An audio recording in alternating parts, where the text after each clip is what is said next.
thought by many to be the wrath of angry gods or dark prophecies, invaders from a microscopic world inside of our own, diseases have the ability to change, shape, and even create new forms of life, in addition to destroying it. Today we are talking about fantasy diseases. Hello everybody, my name is Kyle, I am the Dork, and that makes you fine folks the Desk. Welcome back to Desks and Dorks, where we talk about indie tabletop role-playing, usually with a historical bent. As many of you know, I studied to be a medievalist. I use history all of the time to help inspire my games, and today we're not just delving into history, we're delving into biology, science, anthropology, and sociology, all of which go on to shape the way diseases work. But if you're looking to support us, if you like the work that we do, $10 a month on Patreon, you get your own unique patron-specific role-playing game that you can't get anywhere else. You can get physical copies of Desks and Dorks RPGs over at Tabletop Bookshelf, Indie Press Revolution, and digital copies over at itch.io. And if you're a member of the Desks and Dorks Discord, we are in the middle of doing a one-page sci-fi role-playing game jam. So if you want to take part in that, it's absolutely free. You just have to be a member of the Discord, and we usually get that together. We put an anthology and we put it out for free so anybody can enjoy it. So if any of that interests you, the links are in the description below. But with that out of the way, let's talk about some ground rules, because we are going to be covering a lot, as I mentioned in the intro, a lot about diseases and how they functioned in order to turn them into something organic and interesting in our game worlds. So let's start off first with the idea that I am approaching this from a place of realism. Now, I'm not meaning realistic, but I'm just going to assume that in some way, shape, or form, the diseases that you want to add to your game world are probably going to be rooted in regular practices. Now, I do think it's cool to take something like a spine condition and turning it into exploding spine syndrome, but I don't think you need my help to come up with the wacky gonzo stuff. I think what you're looking for, at least the people who requested this video, over 500 people who voted for this video, we're looking for something maybe a little bit more grounded, and that is going to be my approach. So assume that I'm going to be going at that from that approach. I will still be addressing how magic and diseases might function together in a game world, but again, realism is going to be the foundation upon which we build this evil plague. Two, I'm going to be focusing on elements of storytelling. It is no secret that I am a big fan of deep-seated and important literature, and one of the most important motifs in literature is the disease, the illness, the sickness. This has been used since before there was actual written language in some of the oldest stories known to mankind, and I am assuming that you, as a game master, are going to be putting a disease in your game for some purpose, whether it's for the purpose of increasing verisimilitude in your world, for getting players invested in a character, storyline, or arc, something along those lines. But disease, if it is being added to a game world, I think is going to have an element of storytelling, and we will be covering how authors and creators use disease and the messages that you can send by having disease in your games later in this video, but I do think it's important to address as something that we are going to cover. Lastly, I am going to be simplifying things. I am not an epidemiologist. I do count a couple very prominent individuals who work in the medical field as friends, colleagues, former mentors of mine. So I have, maybe a little bit of inside access, but I am not an epidemiologist. I am not a doctor, right? You will never see me diagnose a patient and tell them it's lupus, or limp around on a cane and yell at my subordinates. I'm done making house references. That's a lie. I will definitely make more house references in this video. But the most important thing is I have to kind of establish a series of important information. I'd like to disseminate that to you guys, and in doing so, I'm going to be simplifying some things just for the purposes of clarity, but mostly for the purposes of inspiration. And lastly, we are going to make our own disease. If you have watched our video on gods and goddesses, on organized religion, or on how real organizations form, you know that I think one of the best ways to help a new or aspiring game master is to work with you and make an example throughout these videos. And so you, me, the comments, the inspiration from the internet, whatever muses have possessed us, they are going to help us make a deadly terrifying plague by the time that we are done with this. And I didn't mention it as a slide, but if you are going to include elements of disease in your games, please use some safety and some communication tools. Usually, diseases come with a lot of gruesome and gritty stuff, and a lot of times, unfortunately, because, diseases like these could be based on real-world things, they come with a lot of baggage for some of our players.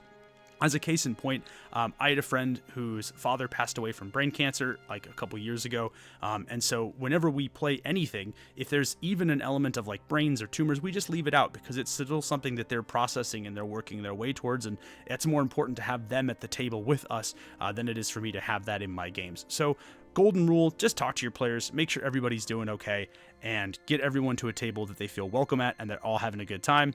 That's the most important thing. Now, with that out of the way, let's start with a crash course on the causes of diseases. One of the things that I did while I was researching this was I was trying to boil it down to, if I were making this a disease-centered game, how would I approach the different I can't believe I'm going to say this, the different starting routes for my plague development. And so in that research, I came up with 4 big root causes that I think are potentially useful to game masters. The first is that many diseases are caused by bacteria. They're single-celled foreign organisms, and what that means is, unlike other microscopic organisms, bacteria generally only have 1 cell as opposed to 2. That's the usual, right, for a microscopic organism. They can exist, however, inside other more complex organisms, like you and I, for example, have millions, if not trillions, of microscopic bacteria living in our guts right now. It's part of what regulates gut health, which is interesting.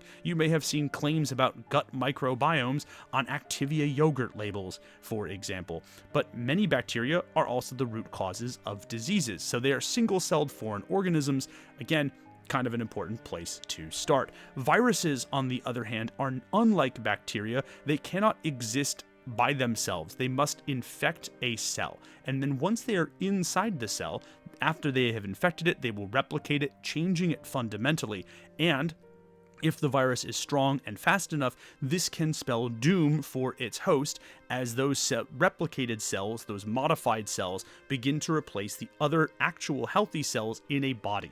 That's a huge deal. But viruses, another big root cause. Fungi, as well, are organisms that derive nutrition from digesting organic material. This includes things like mushrooms and moss, but it also includes things like yeast infection or athlete's foot. It's really important and kind of horrifying to think about, actually. The more I consider this, the scarier it gets. But fungi derive nutrition from digesting organic material. This means, like, if you've ever had athlete's foot, you are the organic material that it's digesting, which is, again, kind of objectively horrifying. But again, that's another root cause of disease, which makes it interesting that we sometimes use fungi in medicine too. It's kind of an compelling how nature is both two sides of the same coin.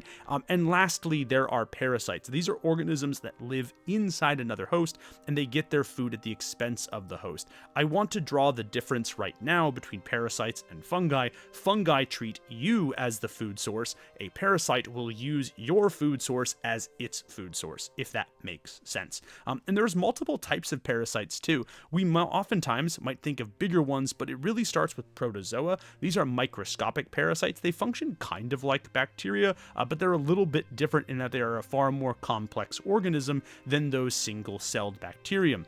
Kind of an important deal. We also have things like helminths, which are parasitic worms. I have included the 4 types of helminths here. They are all so freaking scary.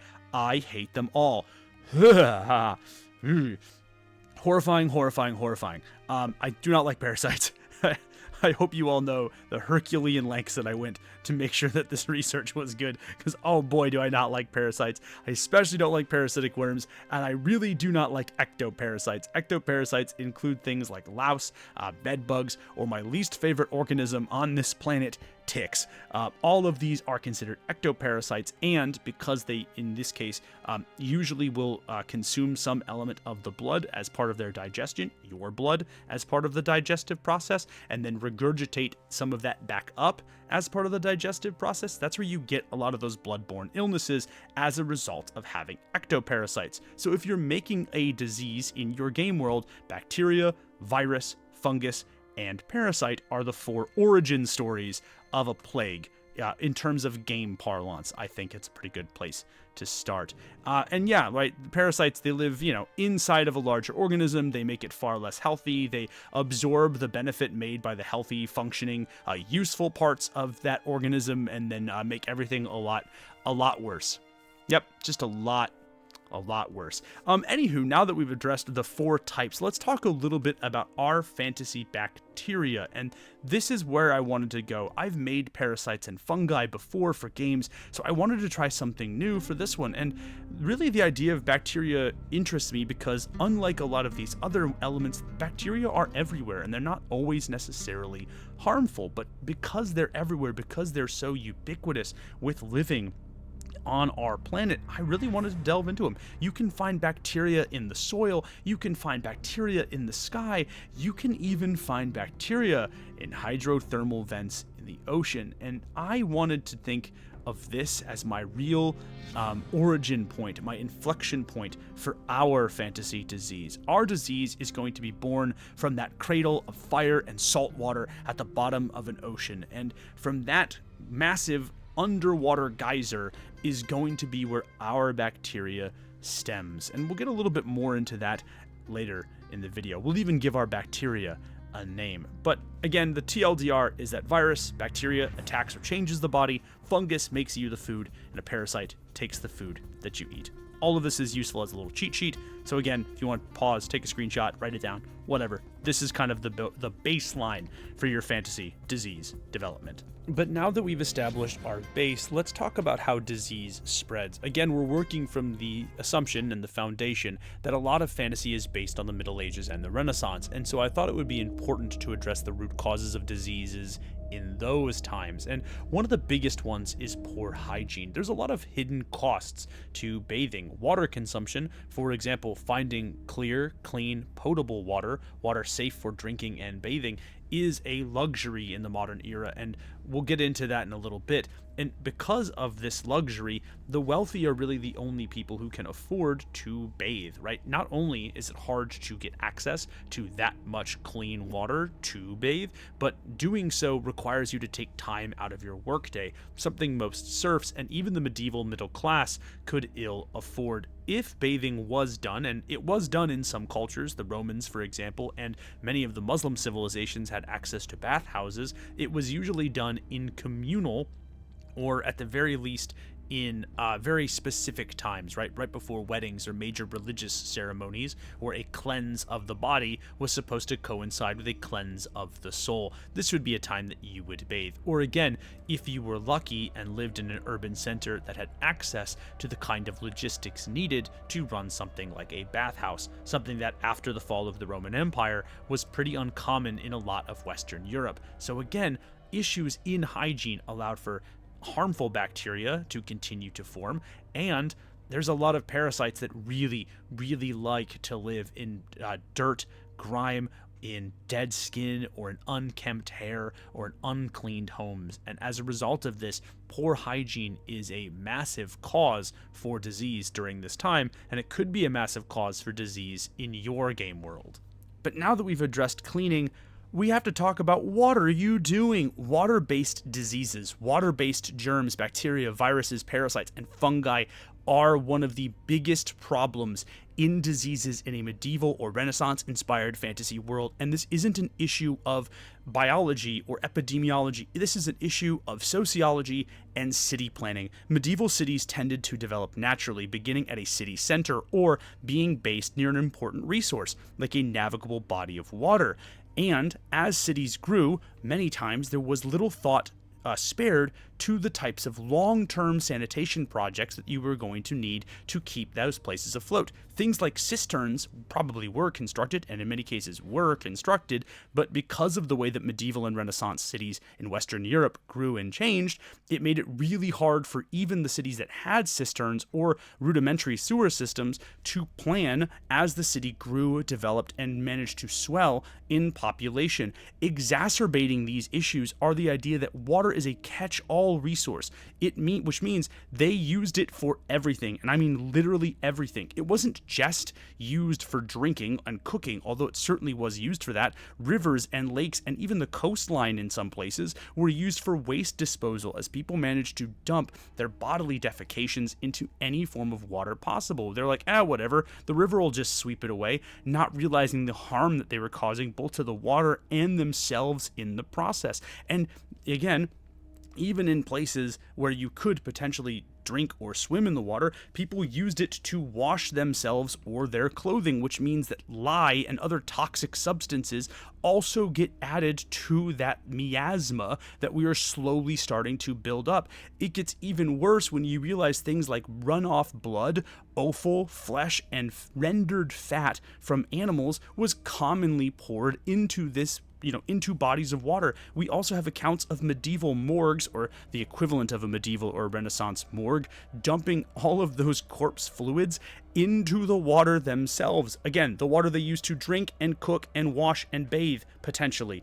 And we know this isn't just a European issue because you're looking at a number of different blueprints and designs for how water purification was treated in the Muslim and Egyptian world. We have accounts of the Mycenaeans attempting to deal with toxic water, and there are a couple fables and folk legends in Assyria and Babylon, respectively, that we think are attributed to issues with drinking water and the diseases that came from toxic drinking water.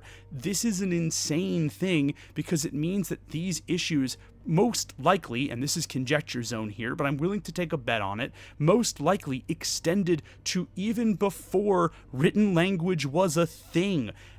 That is insane. If you're worried about how or why or what would create the most bang for your disease-ridden buck, you have to look no further than the water sources in and around where human beings or mortals of any kind dwell. And I really want to mention this right now because helminths and bacteria love diseased water. It's full of all of the kind of things that they want to stay alive, and because human beings go to use those sources of water constantly, it means there is no shortage of other organisms for them to glom onto because they have to come to the water.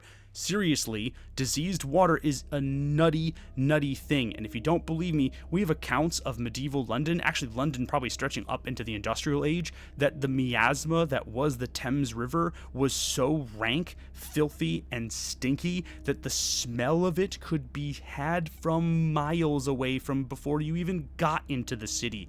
That's crazy work. It took years, literal decades, to clean the Thames up into what it is now from the damage that people had done during this time period. And if you're interested in how this might have potentially worked, even if you think it's okay, a lot of times if you build things like latrines or other functional areas like this uphill from some of the places where you store your water, it can in fact seep through the soil, and some of that bacteria can even get into the water source, even if it's not placed directly next to the water source. That's even worse.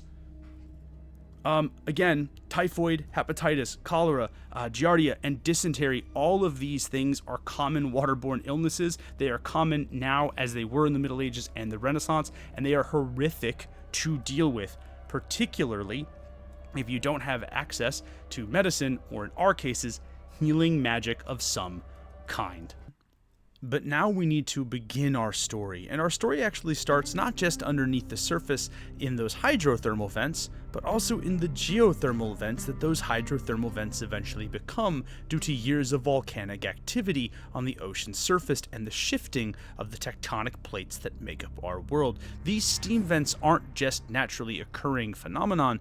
To the people in the frozen north, to the early Neolithic population, they are a lifesaver, and those early tribes use this particular type of heat vent to help heat their homes, to cook and steam their food, and over hundreds and hundreds of years, the steam vents become an important part of their religion, their culture, their organizations. They are a vital part to the way of these people's lives, whether you want to paint them as snow elves or tundra dwarves or just regular run-of-the-mill people in your campaign setting doesn't matter. What does matter is the steam is important, but what sometimes something that you might not know, and something that I actually found out in doing research for this video, is that steam vents, like those geothermal and hydrothermal ones, are oftentimes composed of colonies of bacteria whose chemical reactions allow those steam vents to work. We call those chemolithoautotrophic bacteria. I'll call these C bacteria from now on, because I don't think I need to pronounce that every single time, or you can just refer to them as chemolithotrophs, which is kind of cool. And they process inorganic matter. That's going to come into play later, because over time, these bacteria have begun to evolve. They cling to the humans that surround them, to the roofs of their houses, to the skins that they wear as their clothing, to the food that they digest, and eventually become part of the gut microbiomes of those people. And it's interesting that bacteria could do this, because bacteria can reproduce to full-fledged status in as little as 20 minutes, or for those of you who would like to use a non-empirical system, about 1 Pikachu into Raichu per second. Now this means, however, that as our tribe grows and evolves, as the steam vents allow them to venture further out because they always know they can return home, it causes that civilization to swell, and the bacteria that has basically evolved alongside these people to swell with it. As this tribe grows in prominence, becoming a confederation of multiple tribes, as their village expands from small huts to massive bone and leather structures, as their cookhouses swell with food fueled by the ability to cook using those geothermal vents, this civilization has grown and blossomed. And over those thousands of years, eventually they have decided that it's time to venture south from their frigid homes in search of new lands and potential conquest. Here's the problem, though. Up until this point, our bacteria has been completely benign, evolving alongside this tribe as it slowly morphs from tribe to tribes, and from tribes to a nation state. And that means that they haven't really had to contend with things, because the cold has kept that bacteria chiseled and frozen inside like a thing in the ice.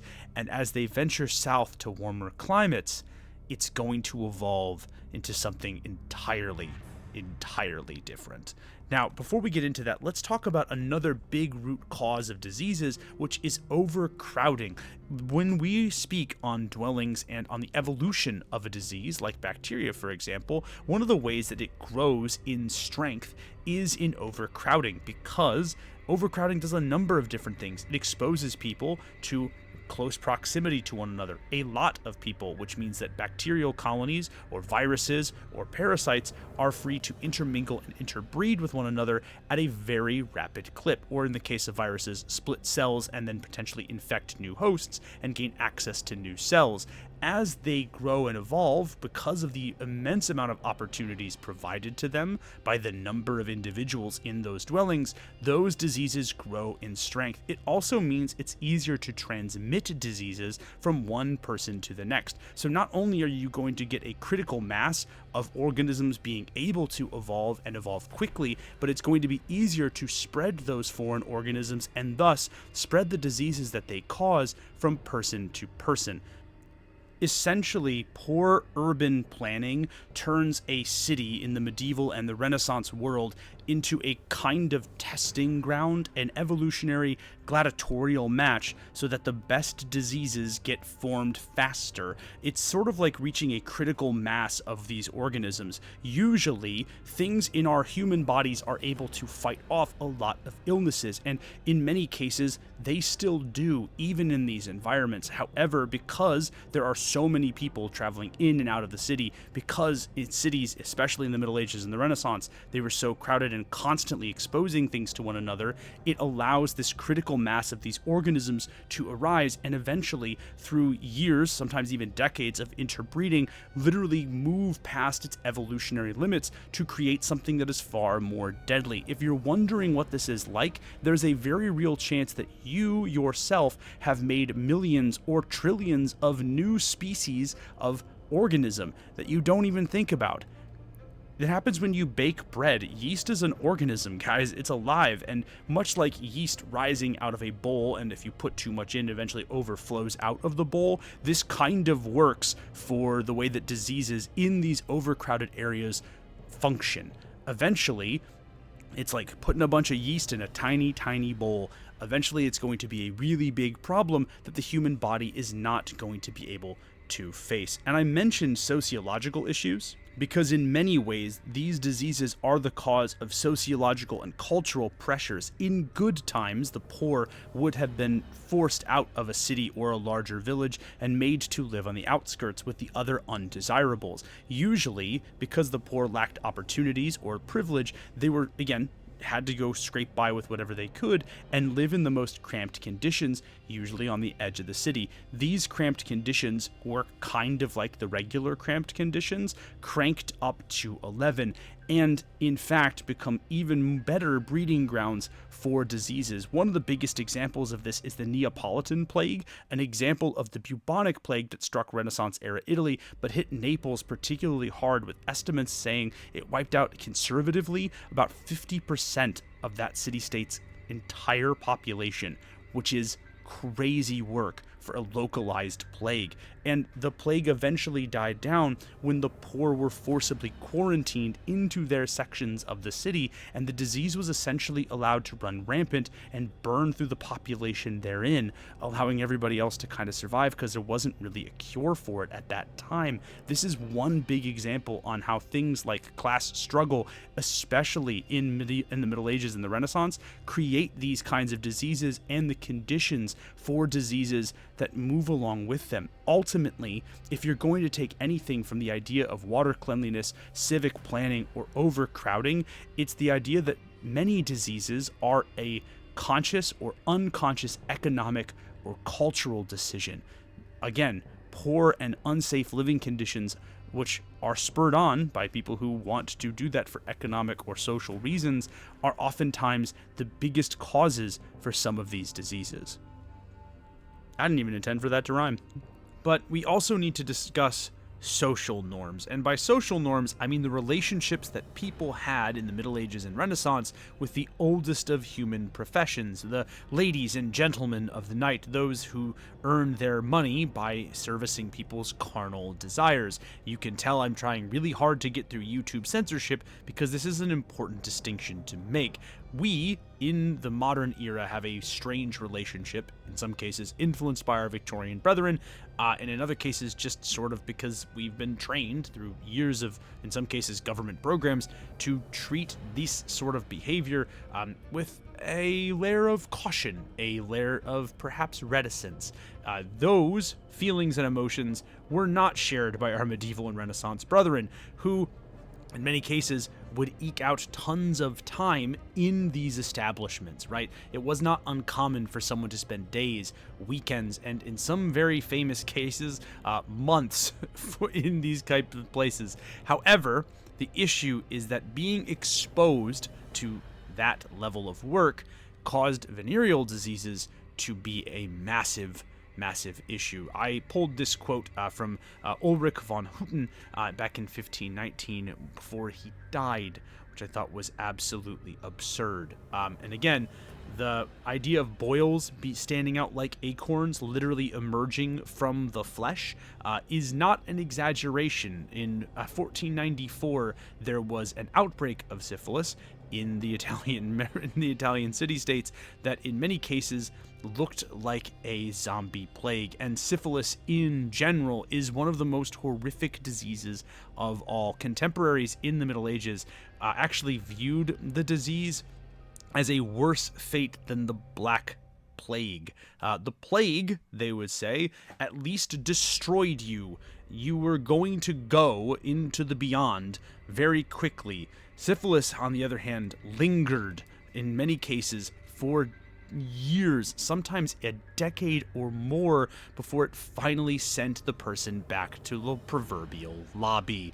This means the diseases like this were a huge issue, and the work and the casual, in some cases, relationship that was had with this line of work, with no care taken to the safety of that activity, made the constant changing of these kind of diseases a very, very difficult and reoccurring thing. And that is genuinely horrifying. Now, how does that bring us to the coral sickness? We've talked a lot about how diseases might be spread in a historical, or at least in a fantasy setting.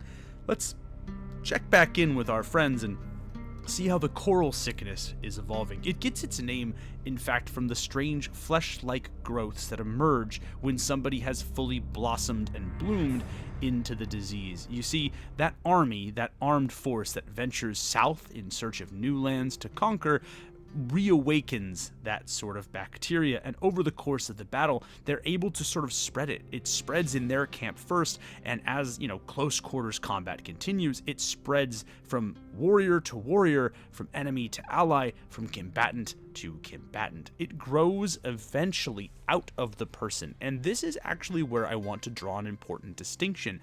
I told you at the beginning of the video, this is a bacteria, not a fungi. It just appears to be a fungi, but that's not a cordyceps. No, it was the bacteria germinating and warping the flesh around them. What looks like plant-like growths is actually wreaths of skin and boils. Those are flesh growths caused by the bacteria literally warping the physical bodies of those that are afflicted with the illness. Again, the first symptom of this starts in the eyes, and then eventually it starts to consume the body, and by the time that people realize what has happened and it's in full quote-unquote bloom, it's too late to help those people. And I'm using those sort of fungal terms on purpose, and we're gonna get into that a little bit later when we talk about how our disease changes even more. But I want to pause for a second and talk about disease in the face of magical healing, because one of the questions that constantly came up when this video was requested was the idea that diseases don't always make sense in a world where magic is totally prevalent. And unfortunately, my friends, we live in a world where we kind of have access to modern magic anyway, and disease is still prevalent here. And I think there's a lot of parallels that we can draw between the issues with modern medicine and with how medicine might function in a fantasy world. The first one is cost, right? In many cases, especially if magic is in the hands of the few, it will most likely be a resource to be protected and hoarded, which means if it is a resource to be protected and hoarded, it has value, and the average person is most likely not going to be able to afford or pay for the kind of healing that is going to be absolutely life-changing. Depending on what type of setting you're living in, the cost for these types of treatments might be incredibly prohibitive. It's also true, by the way, for the rarity of components and talent. A average healer might actually exist in a fantasy world that you create. However, a healer that is able to do a special bloodletting ritual to remove the dark forces from your actual hemoglobin and restore you to a new state of life is probably really difficult to find. That level of talent is hard to get access to. And that's kind of true for modern medicine. I could probably drive down the street and find something like an urgent care, but it's not like I can go down the road, knock on a door, and hopefully find, I don't know, one of the fathers of modern brain surgery. Those things are two different ideas and two different concepts when we're talking about how healing might function. And it's true for components as well. Things that might remove a very powerful curse or a magical illness are probably going to be potentially rare in the way that some chemicals are potentially rare for us here on the earth when we're using them to make things like antibiotics or other drugs used to treat illnesses. And if magic healing then magic disease. I think this is another thing that folks just failed to take into account, but it was one of my first thoughts was that in the face of magical healing, the diseases are probably going to develop magical protections themselves. We already know that this works and functions this way in our modern world because all kinds of diseases develops levels of resistance to treatment over time. And again, this happens often when people are either not given enough antibiotics or they just aren't given antibiotics at all and become carriers for the illness even if they think they're healthy. Over time, those strains of the disease will interact with individuals who also have the disease and create the kinds of disease-resistant bacteria or viruses or parasites that we have talked about before in this video. It means that I think, genuinely, if diseases work in a fantasy world the way that they might work in a real one, it's entirely plausible that those illnesses would develop the kinds of resistances necessary to continue to grow and prosper, even in the face of spells. Imagine for a moment a plague that pushes back healing magic, or worse, reflects it into something horrific. And also too, right, there are other factors. Treatments are readily available in some places and just not taken by individuals. We have seen this in the West with the rise of the anti-vax movement, which is, and I'm just going to stake my claim on this now, one of the stupidest freaking things that has ever happened. Seriously, people have been trying to inculcate against diseases for literally thousands of years. What are you doing? They don't cause autism. Holy crap. Anyway, when we have those issues, it's hard for us to develop a kind of herd immunity. Imagine a race of dwarves too stubborn in their traditions to accept the help of another race that winds up making a magically resistant plague. Or imagine for a moment, after a big truce has been, reached between former enemies, they don't trust each other enough to allow their doctors and their healers to work within the populace, leading to a disease that could rampage once again through both friend and foe. It's entirely possible and plausible in a magical world that if diseases continue to grow and develop as organic creations, then they're going to grow in power enough to resist spells. And here's the other thing.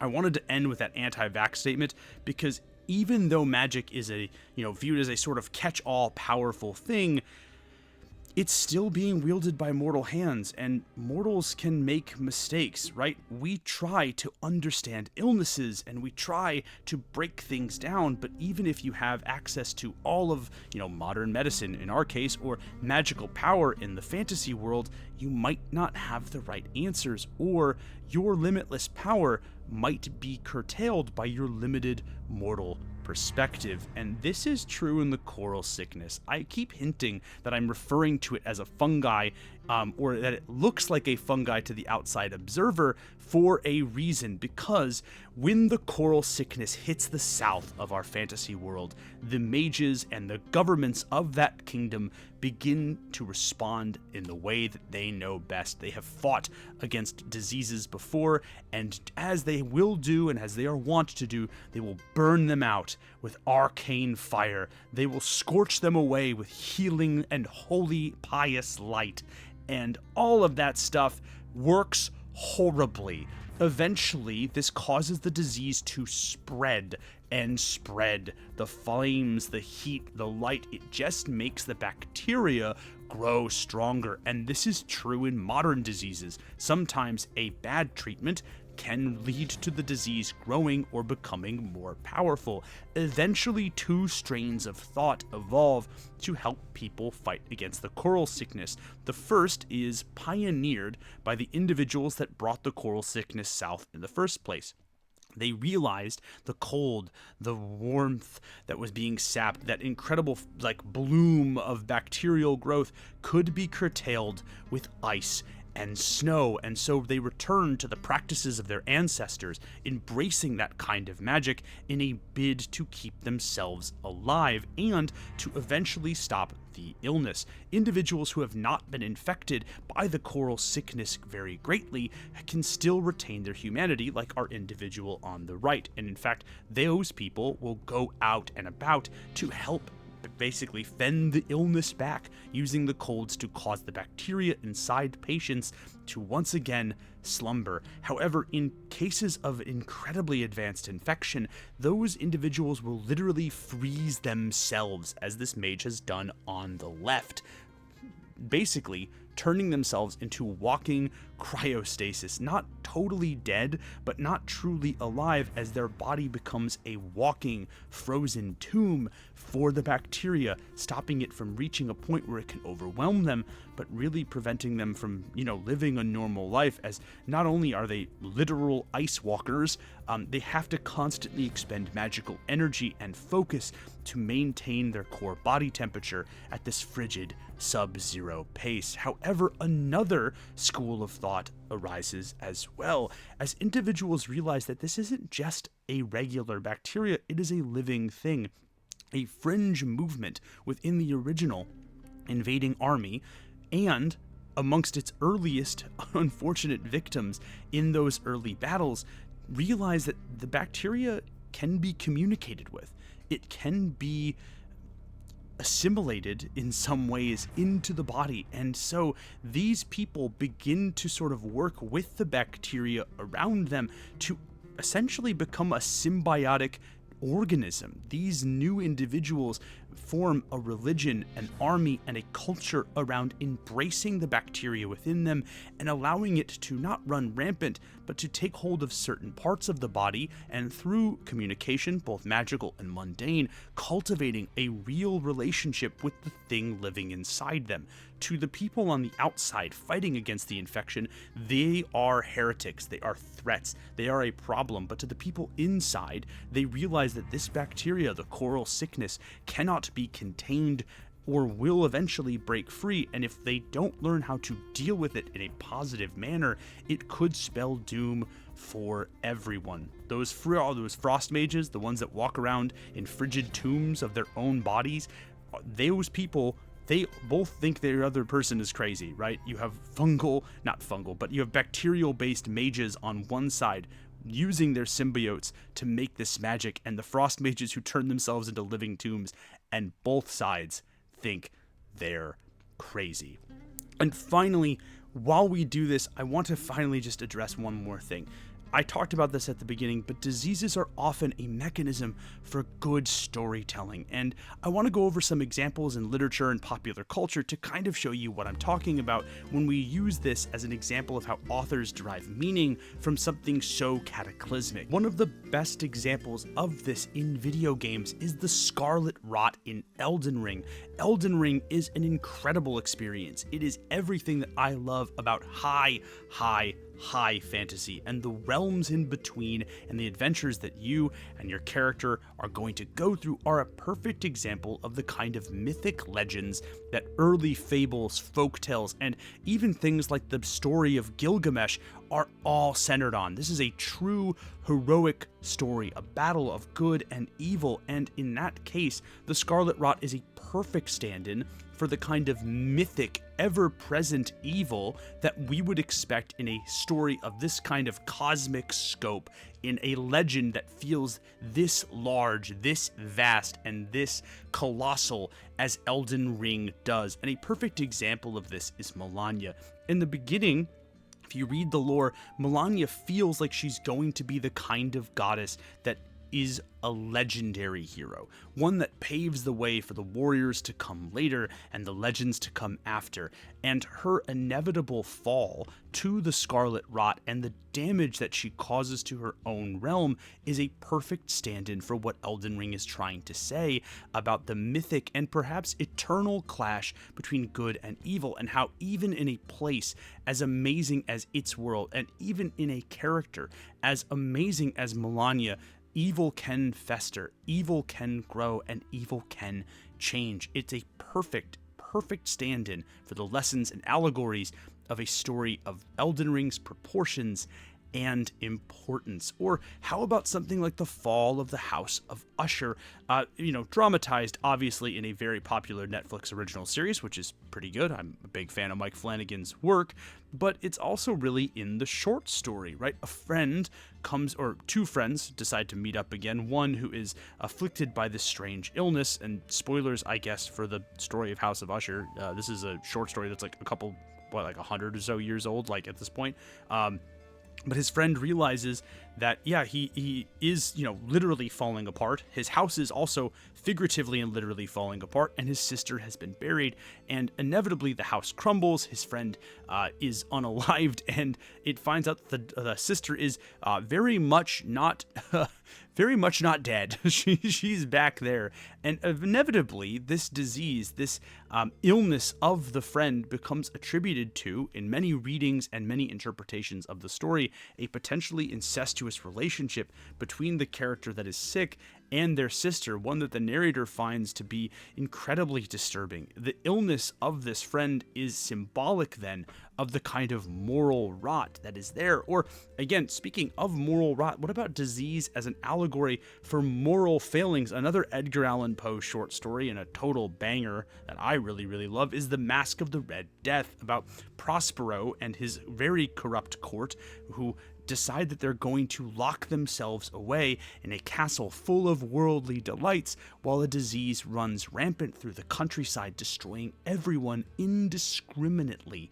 And unfortunately for our old pal Prospy, it doesn't work out so well when a visitor in a red mask arrives at his ball, arrives at his gala, only to bring the pestilence inside with him, and the halls of fun and pleasure eventually become a giant, elaborate, gilded tomb, a testament to the sins of a noble who had given up long ago on his people and on ever trying to do anything to help them. It's a fantastic story and a great example of how this sort of cosmic comeuppance could be used as a symbol in these kinds of legends. Or how about as a disease, as an allegory for the frailty of existence?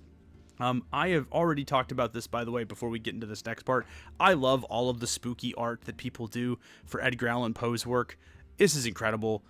Not has to do with the frailty of existence, but we're going to move on. No, when I'm talking about the frailty of existence and man's struggle against nature, I have to talk about annihilation. I've used a lot of screenshots from this film as images to describe the coral sickness, and I did so willingly. This is a movie that is pure nightmare fuel, if I'm being completely honest, but one of the cool things that it does is it illustrates the absolute fragility of our place in the natural order, and that if we manage to push or prod or inevitably potentially destroy the world around us, the world might just fight back. It's an allegory and a fitting story, I think, for the age of rapid and terrifying climate change and climate disaster, and it's one that I think is very, very prescient. Again, maybe the message of Annihilation is that nature cannot be stopped, and just like its unstoppable fungal infection in that movie, which differs from our bacterial one, eventually it's going to wind up costing us an awful lot. So what kind of story are we trying to tell with the coral sickness? Is this a message about man's never-ending struggle with nature, and in our attempts to harness it and understand it, in our attempts to learn or at least live with nature, just like those early people lived with the steam vents? Are we really sowing the seeds of our own destruction? Or perhaps it's the idea that maybe we should be happy with the good that we have instead of constantly pushing for more, especially at the expense of others. Again, if those first people had decided to stay north and live peacefully, who knows? Perhaps the coral sickness would never germinated in quite the way that it did if it was never exposed to the battles and the fire mages, the holy priests that tried to cleanse it wrongly in the first place. Maybe it wouldn't have turned into a pandemic of global proportions in our fantasy world. Or perhaps it's the idea that, maybe, just maybe, we need to cooperate with the people around us, whether they are, the people who were our enemies but are now our allies against a strange illness, or maybe even with the things or creatures that feel alien to us but are now a part of the way that we live. And ultimately, what lesson you want to use, or what teaching, I suppose, or what message you're trying to convey with the coral sickness, I leave up to you. Use it as you wish. And with that, my friends, that does bring us to the end of our video. If you liked this, I had to leave a lot of stuff on the cutting room floor. This video is already going to probably be like close to an hour by the time that I'm finished. If you get it 600 likes, I will do the follow-up. I will talk about common medieval diseases. I will talk about how to design potential symptoms for your diseases, and I will even drum up some of the monsters that I wanted to do but did not have time to do. They're all disease centered. So if you want that stuff, 600 likes, I'll make it happen. But until next time, though, I do have to thank a couple people. But first, if you like this work, this is a lot for me, to be honest, to do. If you like this work and you want to continue to support us, $10 a month on Patreon gets you a unique role-playing game. Can't get it anywhere else. You can also $3 a month get early access to our content. Cool stuff too. If you want physical copies, get them from Tabletop Bookshelf or our friends Indie Press Revolution, especially Indie Press Revolution. I'm going to take a second and shout them out because they've been absolutely amazing to work with. If you're an indie RPG publisher or you want to be, and you're like thinking about, man, how do I sell my book? Or, you know, what is a great place to start? I cannot recommend Indie Press enough.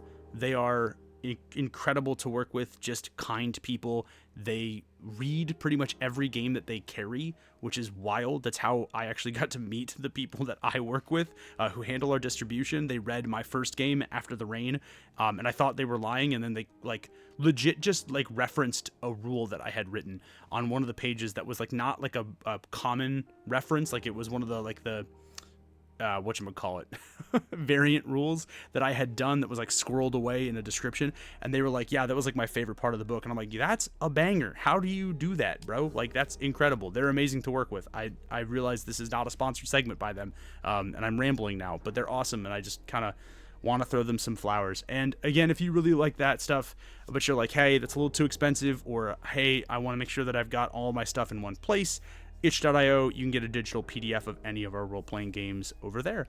And with that out of the way, I do have to thank some amazing people. Thank you to Dionysus, Chris Bates, Agile Monk, Kavati, Alex.vksh, Solution, Stefan Berceau, Brian, Corbino the Great, Papa Dinosaur, Chromatic Orbital Strike, Chris Mare, Darth, Arcane Bard, Commander Unidentified, Darjeeling Trailblazer, Carl Agius, David Z, Michael Torres, and Talath. Thank you, our amazing patrons. It means so much, seriously, guys. Like, it's a lot of work to do these, and so like your support matters a ton, and so does the support of our YouTube members, Ro.kn, Gaming Gambison, Agile Monk, Joshua Williams, Green, Artemis, Marcus Miller, Samuel Putnam, Lorenzo Buck, Sir Alder, and Chandler Dwyer. You are all absolutely amazing. Again, I feel like I've said this like 3 times in this outro. You guys are awesome. Thank you for just being here and for supporting the work that we do, because without you guys, couldn't do it. All right, and that's pretty much it, folks. I am Kyle Ott for Desks and Dorks. You guys have been absolutely amazing. I really hope you enjoyed this one. I will see you in the next one. Peace.